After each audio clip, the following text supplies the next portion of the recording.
Defendamos la verdad. La antigua ciudad de Esmirna, mencionada en el Apocalipsis, continúa existiendo en la actualidad. Esta ciudad prosperó a finales del siglo I y durante el siglo II, contando con alrededor de 100.000 habitantes. Era una ciudad próspera y profundamente leal a Roma. Anualmente, se ordenaba a todos los ciudadanos de Esmirna quemar incienso en honor a los dioses romanos. Sin embargo, en el siglo II, Esmirna también albergaba una comunidad cristiana próspera, y muchos de sus miembros se negaban a cumplir con esta orden. Uno de los primeros líderes de la iglesia en Esmirna fue Policarpo, quien fue martirizado en la plaza pública al negarse a traicionar a su señor y quemar incienso en honor a los dioses romanos. Cuando se le exigía renegar de Cristo por última vez, el anciano respondió: 86 años lo he servido, y no me ha hecho ningún mal, ¿cómo puedo hablar mal de mi rey que me salvó? A lo largo de los siglos, hombres y mujeres han estado dispuestos a sufrir el martirio antes que renunciar a su fe en Cristo. Su sacrificio renueva nuestro coraje. La historia de su compromiso con Cristo aviva el nuestro. Esta semana exploraremos algunos principios bíblicos que motivaron a los valdenses y a reformadores posteriores, como Hus y Jerónimo, a permanecer fieles al Señor incluso bajo la amenaza de muerte por el mismo poder que ejecutó a Policarpo, Roma, ahora en su fase papal. Cuando el pueblo de Dios permanece fiel a Él, Satanás se enfurece y a menudo desencadena persecuciones. El profeta Daniel describió un tiempo futuro en el cual la iglesia medieval sería perseguida y maltratada. El profeta Juan también habló de este periodo como uno en el cual la iglesia de Dios tendría que refugiarse en el desierto, siendo sostenida por un tiempo, tiempos y medio tiempo. Apocalipsis 12:6 menciona que la mujer, representando a la iglesia, huyó al desierto, a un lugar preparado por Dios, donde fue sustentada. Dios tenía un lugar especial preparado para su pueblo. En los momentos más difíciles, Dios siempre provee un refugio para sus fieles seguidores. Durante las pruebas más duras, su pueblo ha encontrado amparo en su amor y cuidado. Durante este periodo, que comenzó en 538 después de Cristo.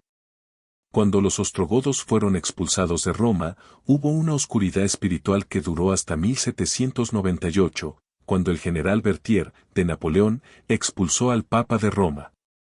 Muchos cristianos fueron martirizados durante este largo periodo por obedecer la palabra de Dios. A pesar de las persecuciones, encontraron libertad en Cristo, venciendo por la sangre del Cordero. Su victoria sobre Satanás en la cruz también fue su victoria. Aunque murieron, su muerte es solo un descanso hasta el regreso de Cristo. El libro de Judas fue escrito antes del año 65 después de Cristo. Dirigido a los cristianos fieles santificados en Dios el Padre y guardados por Jesucristo. Exhortaba a estos creyentes a contender por la fe que una vez fue confiada a los santos. Porque se han infiltrado algunos hombres que convierten en libertinaje la gracia de nuestro Dios. Esta advertencia era especialmente relevante para los creyentes durante la Edad Media, cuando las prácticas paganas infiltraron la iglesia y las tradiciones humanas pusieron en peligro la palabra de Dios. Durante muchos siglos, grupos como los valdenses defendieron las verdades de las Escrituras.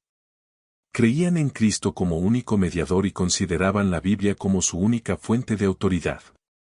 En todas las edades ha habido testigos de Dios, hombres que mantuvieron su fe en Cristo como único mediador entre Dios y los hombres, sostuvieron la Biblia como única regla de vida y santificaron el verdadero día de reposo. Estas palabras fueron escritas a la iglesia de Esmirna. Uno de los dioses patronos de la ciudad era Dionisio, el dios de la fiesta y la fertilidad.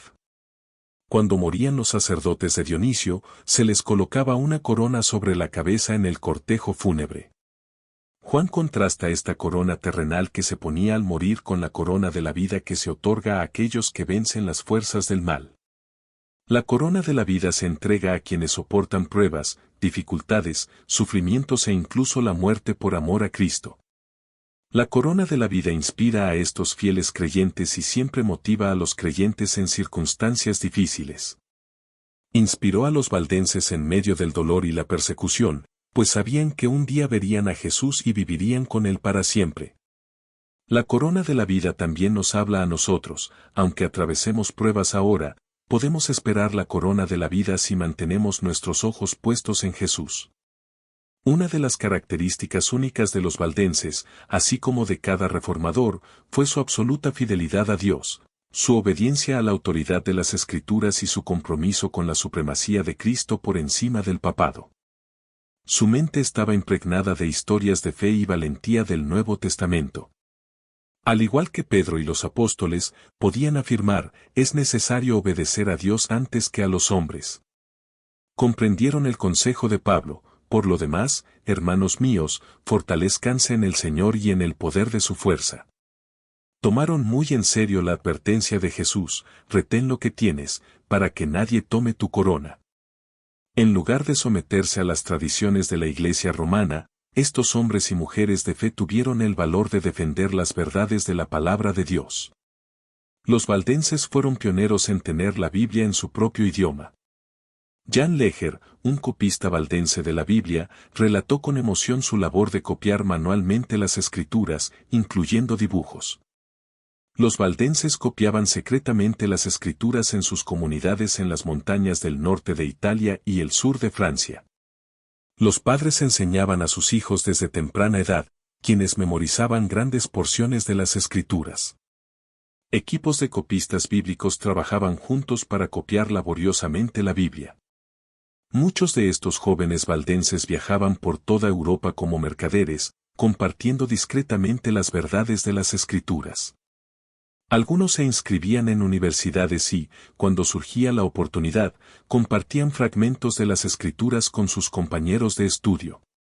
Guiados por el Espíritu Santo, regalaban porciones selectas de sus preciosas Escrituras cuando detectaban receptividad en algún buscador sincero.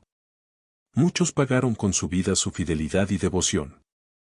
Aunque los valdenses no comprendían completamente todas las enseñanzas bíblicas, conservaron la verdad de la palabra de Dios durante siglos y la compartieron con otros. La senda de los justos es como la luz de la aurora, que va en aumento hasta llegar al pleno día. Salomón compara el camino que Dios guía a sus hijos con un sol que se eleva gradualmente. Si Dios simplemente encendiera un interruptor cósmico y el sol brillara instantáneamente con todo su resplandor, nos cegaría. Después de que la oscuridad envolviera al mundo durante siglos, Dios suscitó hombres y mujeres comprometidos con su palabra, quienes continuaron buscando más.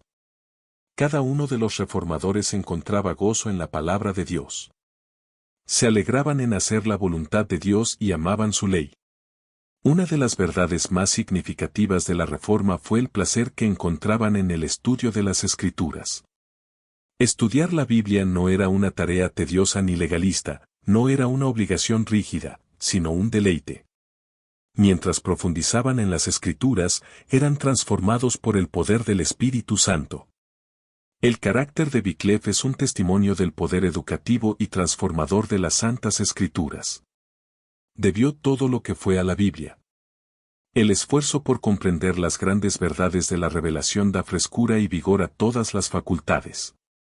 Expande la mente, aguza las percepciones y madura el juicio. El estudio de la Biblia ennoblece, como ningún otro estudio, el pensamiento, los sentimientos y las aspiraciones. Da constancia en los propósitos, paciencia, valor y perseverancia, refina el carácter y santifica el alma. Un estudio serio y reverente de las Escrituras, al poner la mente de quienes se dedican a ello en contacto directo con la mente del Todopoderoso, producirá en el mundo hombres de intelecto más robusto y activo, así como de principios más nobles, que los que pueden resultar de la enseñanza más hábil de la filosofía humana. El gozo de la salvación en Cristo y la verdad de la palabra de Dios llenaban tanto el corazón de los reformadores que sentían la necesidad de compartirlos. John Wycliffe dedicó su vida a traducir la palabra de Dios al inglés por dos razones: el Cristo vivo lo transformó a través de la palabra, y el amor de Cristo lo motivó a compartir con otros lo que había aprendido. Antes de Wycliffe, había muy poco de la Biblia disponible en inglés. Aunque falleció antes de que Roma lo alcanzara, el papado desenterró sus restos, los quemó y arrojó sus cenizas a un río. Pero, de la misma manera en que el agua dispersó esas cenizas, la palabra de Dios, el agua de vida, se extendió por todas partes como resultado de su obra. Así es como Dios lo utilizó, el lucero de la Reforma. ¿Qué impulsaba a los fieles valdenses durante las terribles persecuciones que enfrentaban?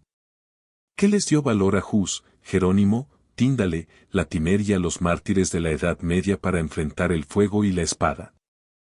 Su fe en las promesas de Dios. Creían en la promesa de Cristo, porque yo vivo, ustedes también vivirán. La fortaleza de Cristo era suficiente para ellos en las pruebas más difíciles de la vida. Incluso encontraban gozo al compartir los sufrimientos de Cristo, y su fidelidad era un poderoso testimonio para el mundo. Miraban más allá del presente, hacia el futuro. Sabían que debido a la resurrección de Cristo, la muerte había sido vencida como enemigo. Para estos hombres y mujeres valientes, el poder de la muerte había sido quebrantado. Se aferraban a las promesas de la palabra de Dios y salían victoriosos. Juan Hus no vaciló ante la prisión, la injusticia y la muerte misma. Pasó meses languideciendo en la cárcel, donde el frío y la humedad casi acabaron con su vida. Sin embargo, la gracia del Señor lo sostuvo. Durante las semanas de sufrimiento antes de su sentencia final, la paz del cielo inundó su alma. A un amigo le escribió: «Estoy escribiendo esta carta en la cárcel, con las manos encadenadas, esperando mi sentencia de muerte para mañana. En el día en que, por la gracia del Señor, nos encontremos disfrutando de la paz gloriosa de la vida futura, sabrás cuán misericordioso ha sido Dios conmigo y cómo me ha sostenido admirablemente en medio de mis tentaciones y pruebas».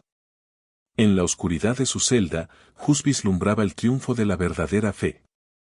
La exhortación del apóstol Pablo nos habla con gran relevancia hoy: mantengamos firme la esperanza que profesamos, sin fluctuar, porque fiel es el que prometió. Así como las promesas de Dios sostuvieron a su pueblo en el pasado, también nos sostienen a nosotros hoy.